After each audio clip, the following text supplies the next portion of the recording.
Take charge of your leadership development. Join our How to Take the Lead Substack community for bonus materials, exclusive content, and discussions that will challenge and change the way you lead. Visit howtotakethelead.com to find out more. Anyway, Yes. we're not doing a podcast series on reviewing TV shows, by the way, for anyone who might have only just started listening at this point in the episode. I think it might be my side hustle though.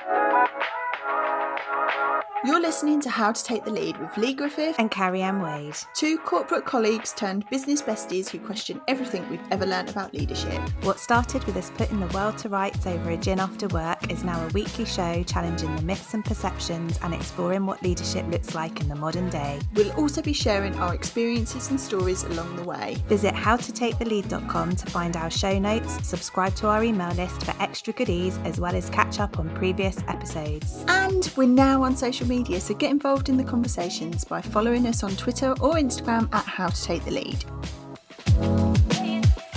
Hello and welcome to this episode of How to Take the Lead. It's episode 8 already, which I can't quite believe. I don't know where this series is flying by to, but I am of course joined by my partner in crime or partner in collaboration, depending what day of the week it is and what mischief we're getting up to. So welcome, Lee. How are you? I'm well, actually. Yes, I've just gone and had a bit of self-care, got my nails done. But I knew I was working a bit later today to do the recording, so I thought, actually, I'm going to take care of myself rather than just work through and make it an extra long day. Very nice. I'm loving you prioritising self-care, which is something we talk a lot about in terms of leaders needing to do that. So some good role modelling, but I'm glad you were back in time to do this recording. And how are you? I'm all right, thank you. I'm in a slight frantic frenzy because I'm about to go on annual leave in a few days' time, and I've got that horrible, you're trying to do all of this week's work, all of the week's work while you're off, kind of working out what you're going to do for every eventuality, and then you take a breath and you go, do you know what? Last time I went on leave, everybody coped fine without me, so why am I in such a panic? Yeah. But you hit that stage before you go away where you just think, why have I even bothered to book leave? Like, I just might as well just keep working. Yeah, just be easier if I wasn't going on holiday. But I know when I'm on holiday with a good book, I'll be fine. And I'm going to do some self-care when I'm on holiday. I'm having a digital detox. Lovely. I'm not going to be on my socials. I'm not going to be checking my emails. I'm not going to do any work because I feel like, hopefully, not quite until after we finish recording this episode, that my brain is feeling frazzled and I'm ready. The first time in a long time, I feel really ready for a proper break. So I am looking forward to it. Oh, well, I hope you have a good one Thank when you get there. When I get there, yes, we've got more important things to talk about than my holiday plans, though. And in this episode, we are going to explore that point at which in your leadership journey, and this happens probably more than once, where you have that thought process about should you stay or should you go. And I want to say it in a tune because I think it's a song, but I don't actually know what song it is that it's reminding me of. The Clash song, isn't it? I would attempt to sing, but anyone that heard series 1 knows that isn't a good idea. You don't want that as the opener to an episode, but No. at least now I know it's the Clash. Should I stay or should I go? So that's what we're going to explore in this episode. And I think we've probably all been in situations as a leader when we do start to have that conversation with ourselves at the very least about, is it time for me to move on? Am I ready to go? Has something happened that might be signalling to me strongly or otherwise that it's time to move on? Then on reflection, I guess maybe not. If you're currently in your first leadership role, maybe you've not quite got into that headspace yet. But I think it's something that we consider throughout our leadership career and does happen to us. So before we get into the nitty gritty of offering some words of wisdom and hopefully some advice and some of our thoughts around that, I just wanted to explore some of our own experiences in this space around making those decisions about moving on and when it might be time to go. And if you'll indulge me just for a moment, Lee, I was going to share a couple of mine because for me, there have been a few different occasions when this has been something I've had to consider as a leader. And sometimes, and in more positive lights, it's been a very proactive kind of question that I've asked myself and explored with others, which is about that time when you move on For me, it's when I feel like there's nothing left perhaps for me to learn, nothing perhaps left that I feel like I can really achieve and have an impact on in that role or organisation. And when I feel like it's time for me to push myself personally. So that's definitely been an experience I've had in my career when making a choice to move on from a role. But I have also had that experience when it was clear with a change in organisational leadership that my face didn't perhaps fit anymore. And maybe I wasn't really aligned to that new leadership way of thinking or way of working.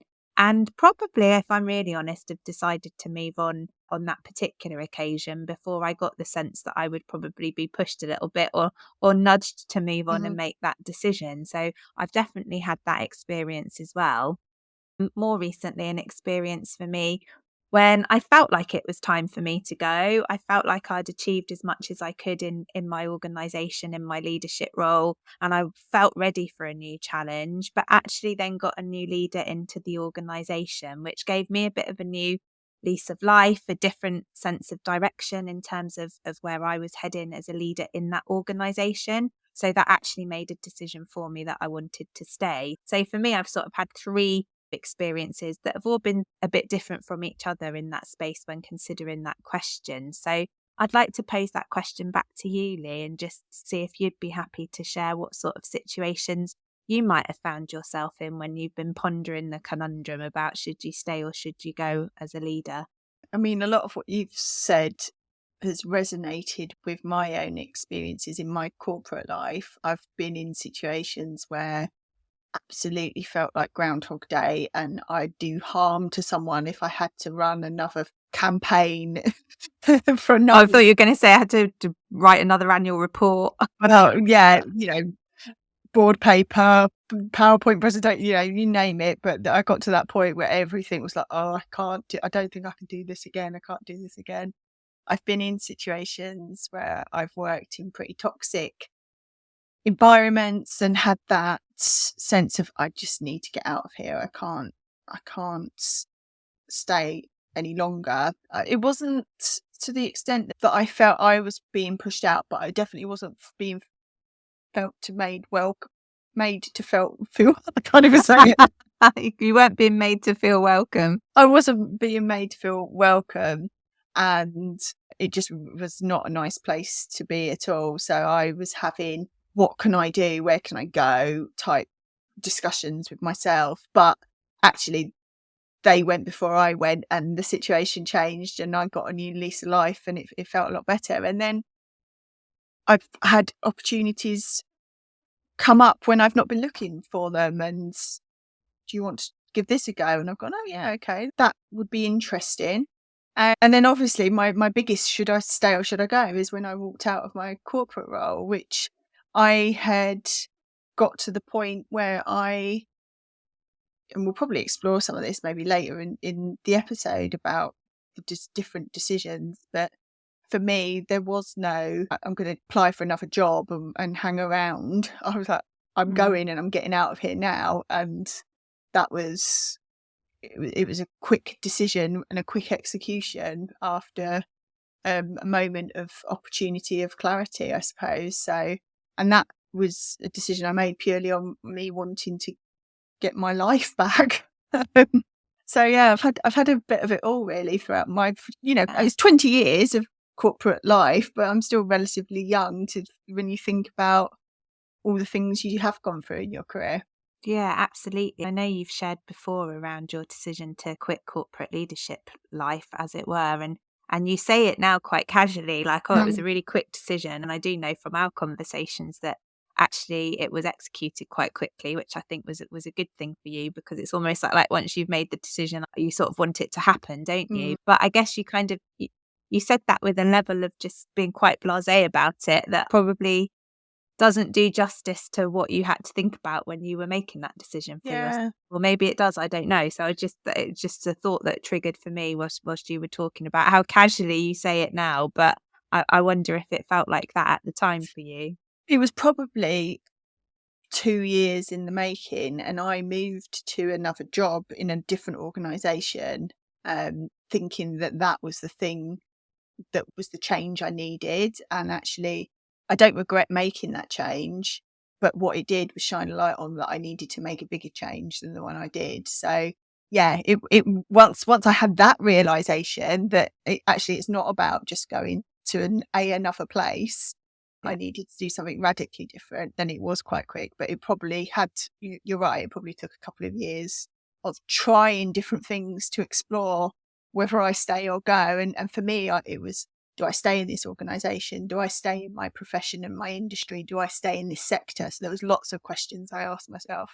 Yeah, and I think we'll probably touch on some more of your experience as we work through the conversation in this episode. I was just going to try and structure the conversation a little bit around those different types of decisions that you make around should you stay or should you go, because as we've touched on, there's a spectrum, isn't there, of like you making the decision for yourself for different reasons and potentially other people maybe helping or forcing that decision upon you. So I wanted to start in the space where actually, you know, it's more of a positive conversation that you're wanting to have with yourself and others, and a situation where you're looking to leave because you want that new challenge, you're ready for something new in terms of your leadership career. So what sort of advice would you give to leaders listening who maybe are in that headspace right now? I'm trying to think of the right word to use, but I think there can be lots of feelings and emotions that you go through as an individual when you're thinking about, should I go? And you've touched on some of the emotions that you've had. Similarly with me, it could be that Groundhog Day. It could be you want to do something different, but you don't feel you've got that opportunity where you are. It might be you're just really tired and frustrated in the situations that you're facing in your organisation, or you might get a sense of excitement when you're looking outside at other things or opportunities that other people have got elsewhere, and you go, I want that for me. Or, you know, there could be huge practical reasons why you think I need to go: money, location, flexibility, and all of that kind of stuff. And I think the first really important thing that I've learned is that sense of being able to process what you are actually thinking and feeling. And if you think, is this something that's going to pass? So getting that clarity, because I think I've lived that experience. Sometimes you jump out of the fire out of the frying pan into the fire. I got it right. I nearly wanted to do a little cheer then. Whoop, whoop, she got one right. I should be keeping a tally of your Leisms when you get them right versus when they're a lovely muddle that actually usually sound better. Yes. So, you know, sometimes the grass isn't always greener than where you're at, and you need to maybe process some of your feelings around what would need to change for me to be happy and stay where I am, for example. And then once you've answered that, is that realistic? Is that achievable? And if the answers to those are positive, then maybe it isn't a go move that you want. If the answers are less positive, or you don't think that the changes can happen where you're at, then it's a different type of discussion you need to have around what would different look like. And I do an exercise with my clients. It's called the Career Priorities Wheel, and they pick out 6 to 8 things that are really important to them in their career. And we do a bit of an assessment around, right, well, where would you rate that in your current job versus where would you want it to be? And you start to tease out what's really important to you, what's important to you in terms of your growth, where the gaps are, and how that's being fulfilled in your current role, and really get you laser focused on what that next step might be. I did that myself when I was looking at what I was going to do in my career, and I know it's given huge clarity to people that I've worked with as well. So it can feel a bit procedural and processy, but actually there's some fundamental questions you need to ask yourself rather than just going, I want a new job, because actually you could just be in the same situation, just with a different person paying your wage at the end of the month. I think it is that point, isn't it, about having that reflection time and understanding what your drivers might be for thinking that you want to move on. And I think for me, the way you've described it, people might think is procedural, but actually it's really important to understand what is it that you want, because again, it's like you might think you want a new role or to work in a new organization, but actually when you really take the time to dig a bit deeper, some of the things that you might be looking for to get that career satisfaction or that development that you really are striving for, you might be able to get in the role that you're in, and that might help you make a different decision about whether you move on or not. I think something for me that's come up in that position where it's more about an opportunity for you to grow and progress. And maybe it's when you've seen I don't know if there is such a thing, so I'm doing it in bunny ears, your dream Mhm. job somewhere else that you think, yes, that's the job for me. There have been occasions, I know for me in my career, where I have felt like I've wanted to move on because I personally am ready for it, but I have almost felt a sense of guilt tied into like loyalty to my team and organization because I haven't been able to pinpoint there being like something wrong with where I Mhm. am Mhm. currently. So, I don't know if you've ever had that where it's like, my team's really good. They're really supportive. We're working really well. We're achieving lots. I work in an organization that's nice to work for, with people who seem to care about the people that work here. I get paid well, but actually I just personally feel ready for that next step and that next Mhm. thing. And Mhm. sometimes for me, that's been associated almost with a sense of guilt or feeling a bit selfish, like I shouldn't want to take that next step, even though I'm feeling like it's right for me, because there isn't anything wrong with the space that I'm in. And I think sometimes that takes a bit of unpicking to kind of get yourself in that right headspace to be okay with the fact that you want to strive for the next thing or look to do something a bit different, and that's all right. I think that's where exercises like the priorities wheel are really helpful, because you can almost take some of the emotion out of it, and it starts to shine a light on the things that you value most in your career and in the type of job that you seek. And then you can almost do that objective look at, well, is this job currently giving that to me, or what else would this job need to give me for me to feel that this was a 10 out of 10 job in this aspect? So I do think having the ability to do something like that's quite important. I think the other thing that also sometimes gets overlooked is the fact that you need to look at yourself in relation to the state your organisation is in at that time, and maybe match your skills set with what it needs. Because I think, particularly if you're at a more senior level, that organizations do need different types of leaders for different types of scenarios. So if you're a leader who's brilliant at turnaround, but not so great at maybe bringing everyone together and doing the culture change piece, if your organization's done the turnaround and needs someone that can reconcile and bring people together, and you're not that kind of person, then that maybe might make the decision for you that you need to go somewhere that's going to match your skills in the best way, if that makes Yeah. sense. Yeah, absolutely does make sense. And I think just as you're speaking there, what's come into mind for me is the fact that actually very early on in my career, I don't think I was ever encouraged particularly or given the tools to think about some of this for myself. And it only actually for me feels quite recent that we are sort of having conversations, not just with leaders, about anybody in the workplace, really starting to think about what do they want to get out of their working life. Is that something to do with being more balanced with their home life?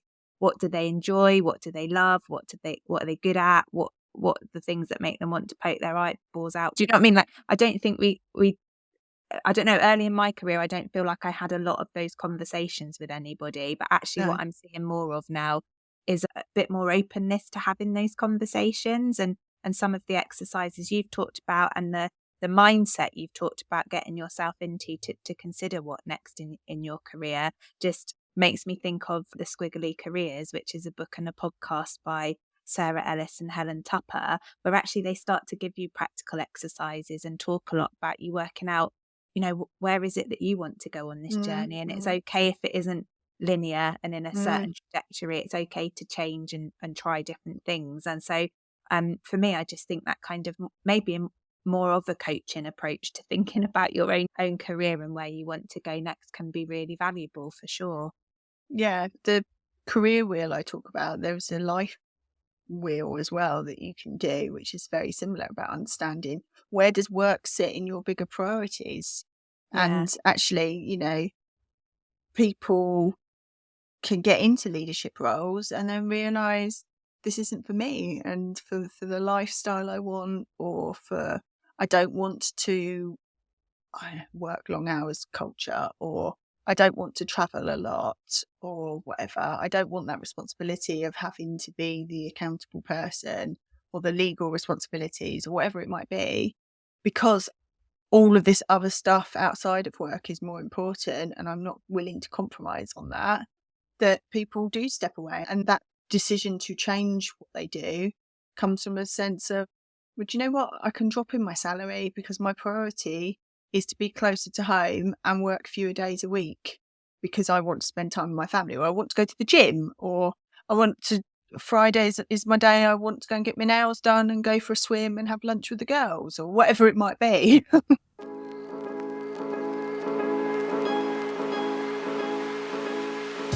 Getting to CEO level is not easy. Staying there is harder still. The average UK CEO tenure is less than 5 years.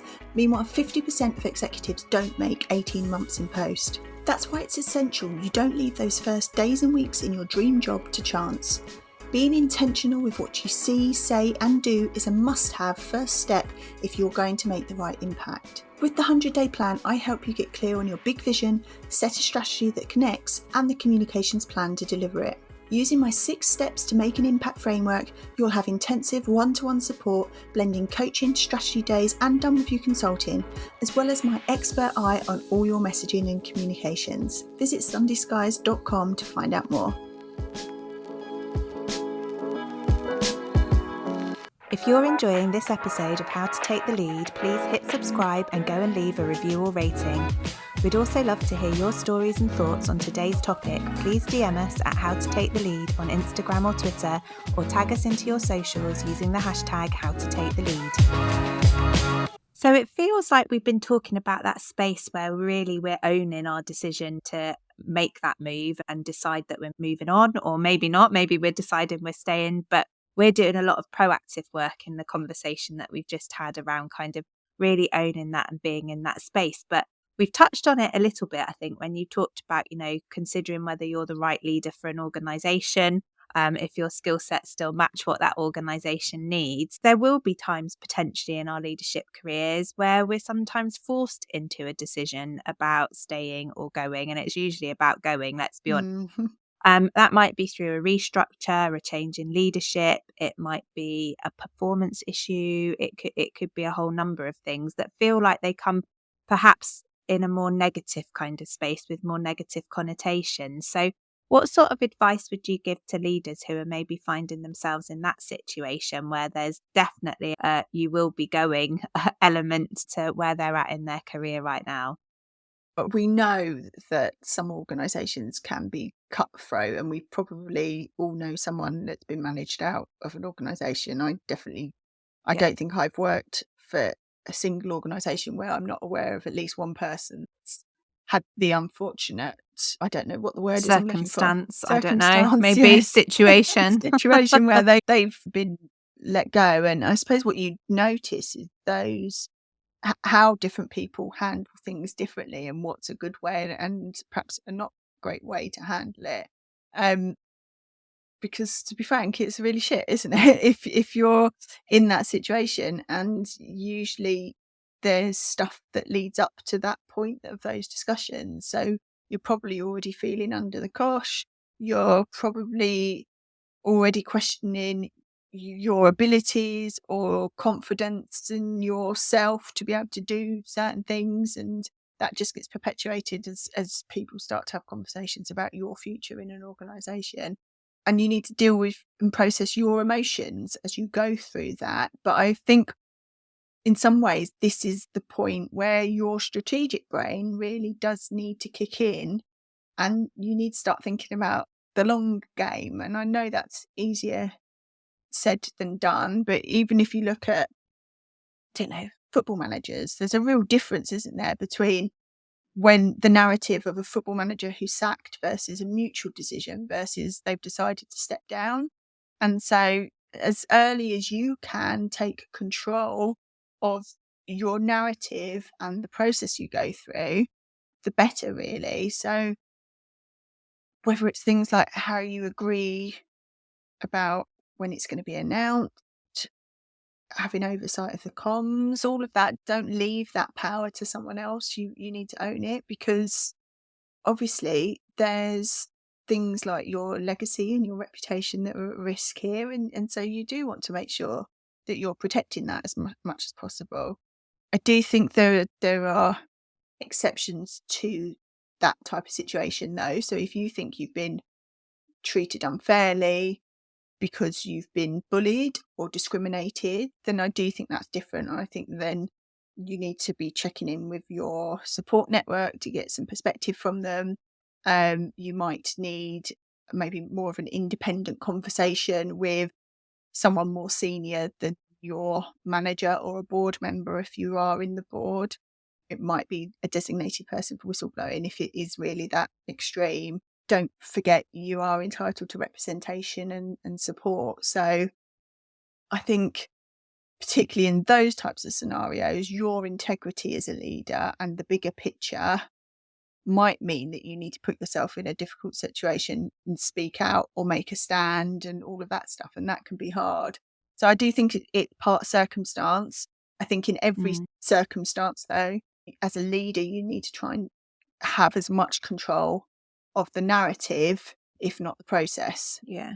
And I think the point you made about the emotional aspects of that is really important, isn't it? Because it can feel hard to take some of that control if you are in a space where you're feeling very emotional about the circumstance you find yourself in. And for me, the point you made about support, I think is a really crucial one. I think the spectrum of that kind of process or circumstance that you might find yourself in, I think having that support network around you to help you process some of that emotion and maybe look at it from a slightly one step removed circumstance, it is really helpful in that situation. And that might be through a support network of peers, professional network that you're part of, might be friends, it might be through a coach and or mentor. But I think having a safe space where you can have some of that conversation and even talk about the fact that you want to take ownership of that narrative and work through what that might look and feel like for you, and work through some of the potential responses that you might anticipate getting from your organisation if you try to take that control, I think can be really helpful for sure. There was also a little bit that I wanted to touch on. It's a slight aside, a slight digress, I would say, but often in circumstances where there is a change in leadership in an organisation or restructure, something's happening, and we've talked about being emotionally invested in things as well as a leader.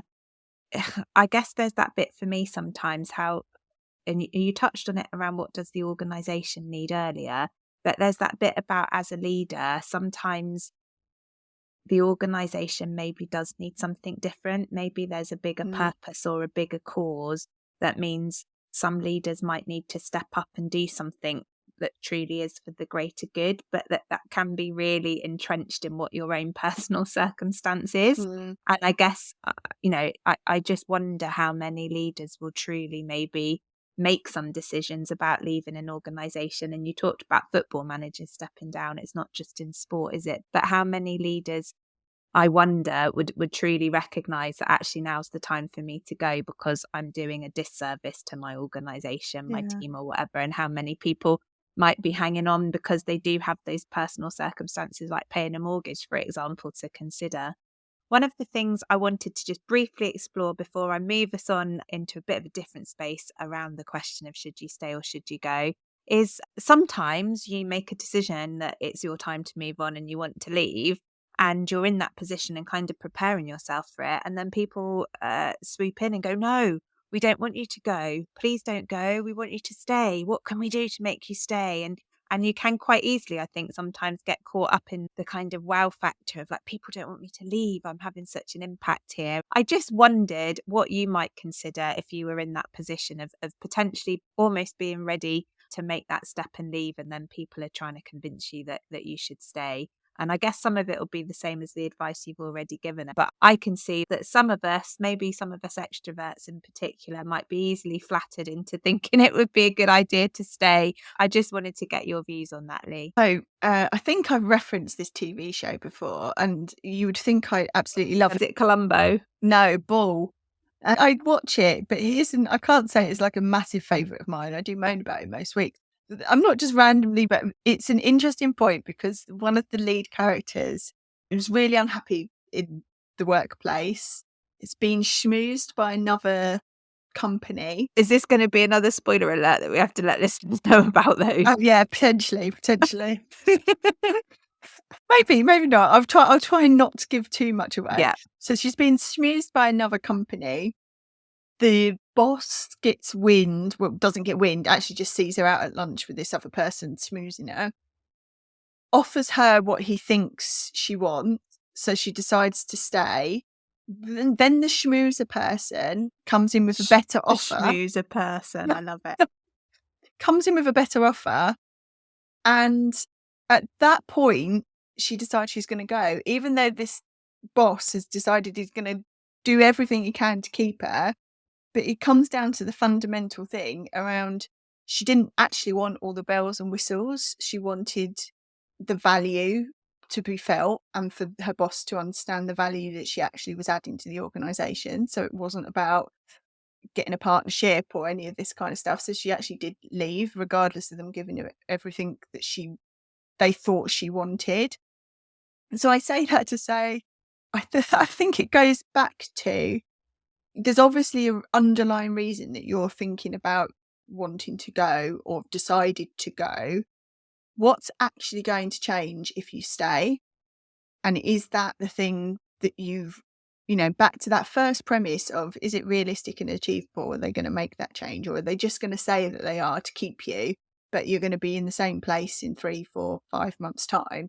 Again, this is where the career priorities wheel, I think, is a really helpful tool for you to start to weigh up the pros and cons. It's a bit like Ross in Friends when he's doing his pros and cons for Julie and Rachel. We're going to go there. We're going to now be asking the question, were they on a break or not? And I'm properly digressing now. I saw a brilliant clip on social media about somebody bought a doormat that said, were Ross and Rachel on a break, yes or no? I've seen that. And people were leaving their parcels with whether they thought they were or they weren't. But anyway, we're not doing a podcast series on reviewing TV shows, by the way, for anyone who might have only just started listening at this point in the episode. I think it might be my side hustle, though. Yeah, future spin-off series. I'm all for it. But anyway, sorry, I've totally distracted you now. But the point I make, slightly in jest, but is an important one, is the pros and cons of, you've mapped out your priorities, and that's led you to a decision around you want to leave. If someone's trying to woo you back or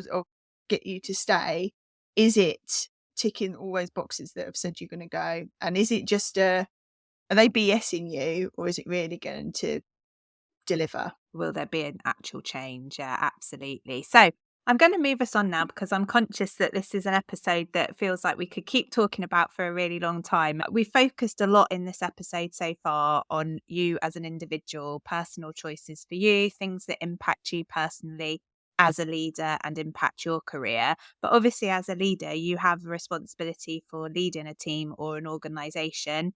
And when you're preparing to leave, or you've made a decision to leave, or you're being moved on, whatever the circumstances that is leading to you leaving that organisation or that team, I guess I'm just interested in exploring a little bit around what support and how do you support the team that you're leading to kind of deal with the fact that you're moving on?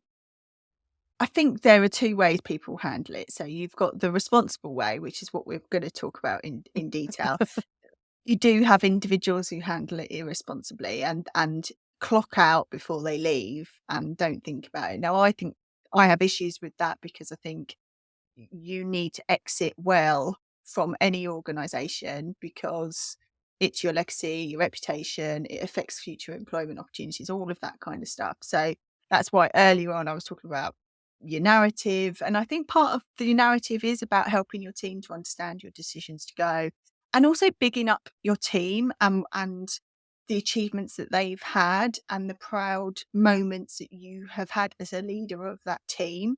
And I suppose where you see the team and the organisation going in the future, because that's all part of your legacy narrative and part of the spiel you're going to take with you into your next role, whatever that might be. I think there's practical things about making the handover easy and that transition for the new leader that's going to come into your post so that your team don't feel as disrupted as possible. So obviously have a clear handover. Be really conscious about not being negative about the organisation, that whole clocking off thing. Don't be demob happy. Think about how you can support the incumbent person who might be coming into your role. So if it's someone maybe who's already working in the organisation, how could you perhaps do a gradual handover of responsibilities so that they are getting to know the team and you're starting to exit gracefully? Obviously, think about how you want to be treated going into your new role if you have one lined up, and use that to consider the type of experience you want to leave for your successor. I think it's a really important one. Make sure you're saying thank you to people that supported you along the way, because you never know when you're going to encounter them again. That they'll crop up, I'm sure, particularly if you stay in the same sector. And I think my final thing is you need to find a way to manage your feelings and emotions through this whole period of time, because you're leaving and the organisation will move on. And that probably will start before you actually leave the building. And it can be hard not to take that personally. So part of your managing your exit is to, I suppose, understand that that's going to happen and get okay with that. And I think linked to that point for me and building on that would be the point that it's all right to tell your team that that's okay as well. Yeah. Because I think there will be people in the team that you're leaving that will have, you'd hope, would have a sense of loyalty to you and Yeah. the way that you've worked together. And I think you do have a responsibility to let your team know that actually change might come, but it's really important for them to be able to continue to demonstrate in your absence all the great things that they deliver and that they do, and to help give them a voice with a new leader that's coming in. That means they feel able to articulate that really well, but also give them that opportunity to, I guess, to think about the fact that there might be some change to come for them, and that's okay, and that's not necessarily a bad thing. Actually, that's potentially an opportunity for them, because I think sometimes the team's going to worry. We've got the team exactly how we like it. We like the way we operate. We feel really comfortable with each other. We feel like we're in a safe space, and that's all going to change. And I think you do have a responsibility to help some of your team work through that as well. It feels like it's about time to move us on to that point in the episode where we draw things to a close with our top takeaways and how-tos. So for me, I just wanted your thoughts, Lee, on how you create the space and conditions to really think about as a leader whether you should stay or whether you should go.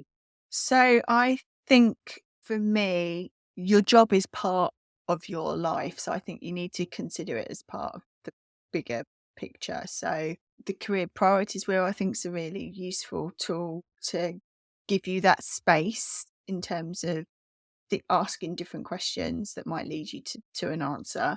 And it will shine the light on compromises you might need to make and the conflicts that might arise as well.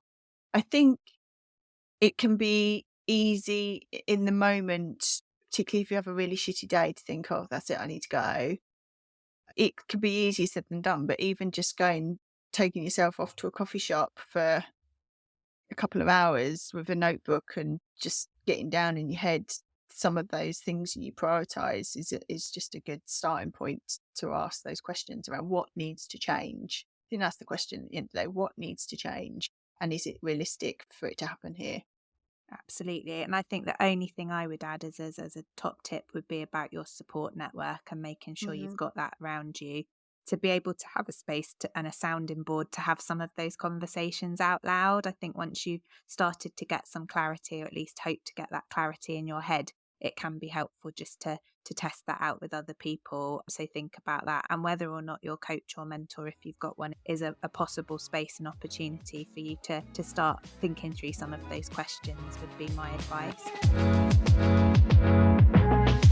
Thanks again for listening to today's episode. Don't forget to hit subscribe so you're the first to receive new episodes when they drop every Thursday. If you enjoyed the show, please rate it or leave a review. Visit howtotakethelead.com for all the info from today's show, to catch up on previous episodes and to sign up to our mailing list. And we'd love to know your thoughts and experiences on the topics we cover. Follow us at How to Take the Lead on Instagram and Twitter to get involved in the conversation. So until next week, Get out there and take the lead.